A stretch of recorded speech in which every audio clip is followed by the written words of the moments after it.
about the deaths during the July-August protests of 2024. Here is what no one is talking about. You have various counts on the numbers. You have the UN number of 1,400, whereas the government number is 800 something. Who are these additional 600 people? Where did the UN get those names? Our party has written to the UN, our lawyers have written to the UN again and again, and to date the UN has not provided any names. But more importantly, the UN only covers a period up to August 15th of 2024. But we know that the deaths continued. And what is most alarming, and this is something that I believe that the press, the international press, should really, really pay attention to. You see, the Yunus regime, one of the first things they did was pass an ordinance which became law called the Indemnity Bill, indemnifying all the protesters, everyone, blanket immunity, protecting them from any prosecution for any killings. That includes killings of civilians, that includes killings of our party members, and that includes killings of police officers. To date, the BNP government that is in power, they have ratified this ordinance, turned it into law, and this continues, which means that none of the police killings, we still don't know exactly the number of police deaths, none of the police killings can be prosecuted. So my question to you is this: are killings okay? Are killings acceptable? If you can have blanket immunity for protesters to kill police officers, to kill civilians, to kill Awami League members and leaders, then why blame anybody? That is the first issue I would like to focus on, the indemnity. I think this is something that has not been paid attention to. This is unprecedented. How can you have blanket legal protection for killings by anyone, especially killings of police officers? This is unprecedented. This is completely against all human rights, against all norms of decency. Secondly, what you have had since August of 2024, you have had thousands, tens of thousands of people behind bars, which are all now, on one hand, most of them, many of them are Awami League members and leaders.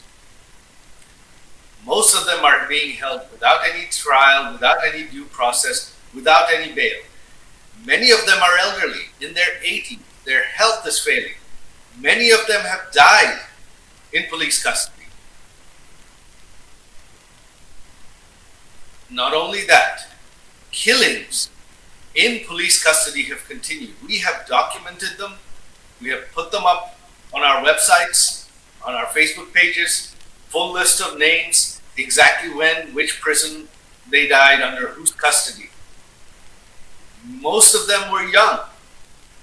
They had no reason to die. They were all killed extrajudicially by the Yunus regime, and those killings continue even today.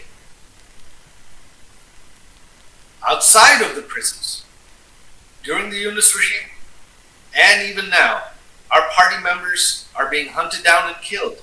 Every few weeks, someone is killed somewhere. There is no due process.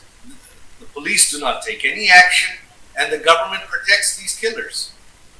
So political killing in Bangladesh since August of 2024 has been legalized. This is Bangladesh today. And if any killings are legal, then why blame the Awami League at all? And finally, since 2024, not only Awami League members and leaders that have been behind bars, but anyone sympathetic to the Awami League. This includes journalists and businessmen, especially journalists, editors, owners of newspapers and television channels who were seen as pro-Awami League. have been behind bars for over 2 years now. You are the press club. Imagine if half of you, your members, your journalists, your editors, your media owners were held behind bars without bail, without due process, without charges, without trial for an indefinite period of time. Can that be imagined in any country? Is that possible in any country? Is that legal in any way? That is a gross, gross violation of human rights, of freedom of speech.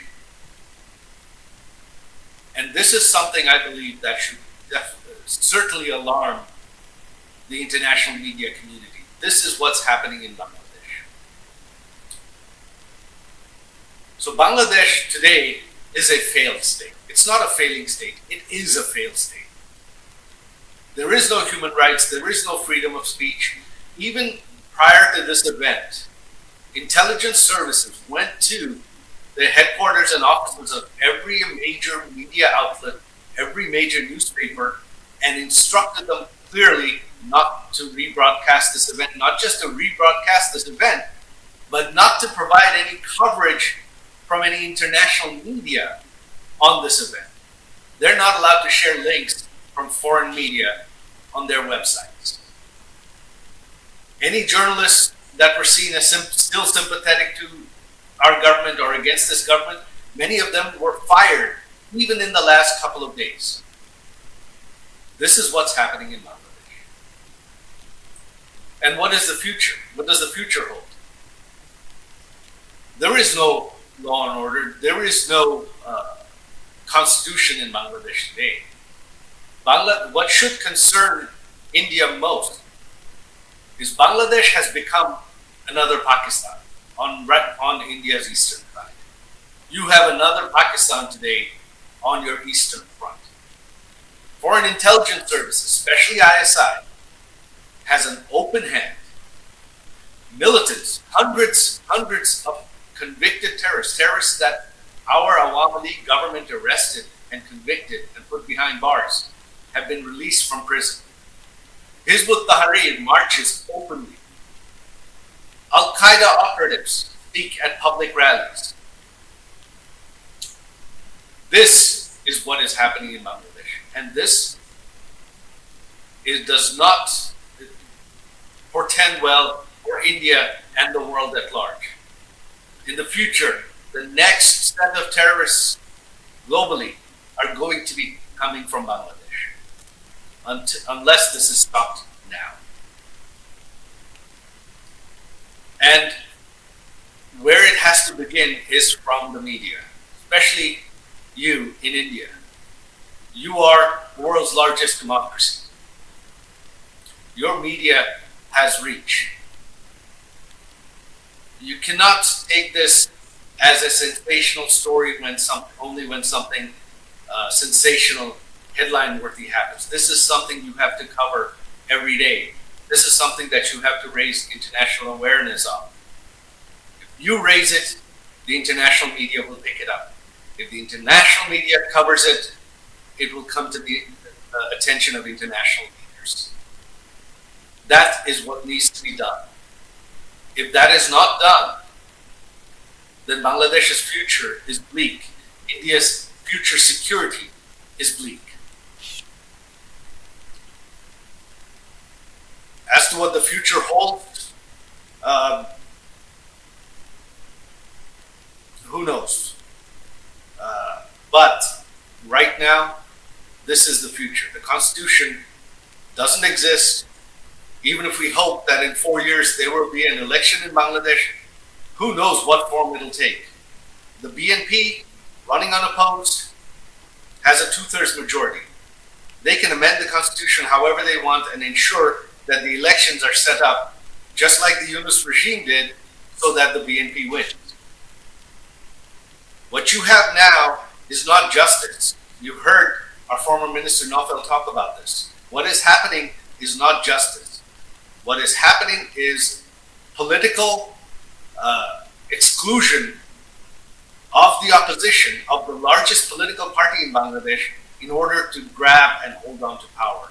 That is what is happening in Bangladesh. This is democratic and electoral manipulation. That is all it is. The BNP knows that the Awami League is allowed to speak freely. People of Bangladesh are not happy right now. The economy has collapsed in the last 2 years under the corruption of the Yunus regime, and that corruption continues today under their economic mismanagement, both under the Yunus regime and the current regime. Bangladesh is on the verge of total collapse. In a few more years, the economy will have collapsed and Bangladesh will turn into a rogue state. The time to act is now, and I urge you, the place to start is in the media. We need you to bring the world's attention to this. With that, I conclude my speech. Thank you very much. Thank you very much, Dr. Awad and the National Press Club for hosting us. Joy Bangla.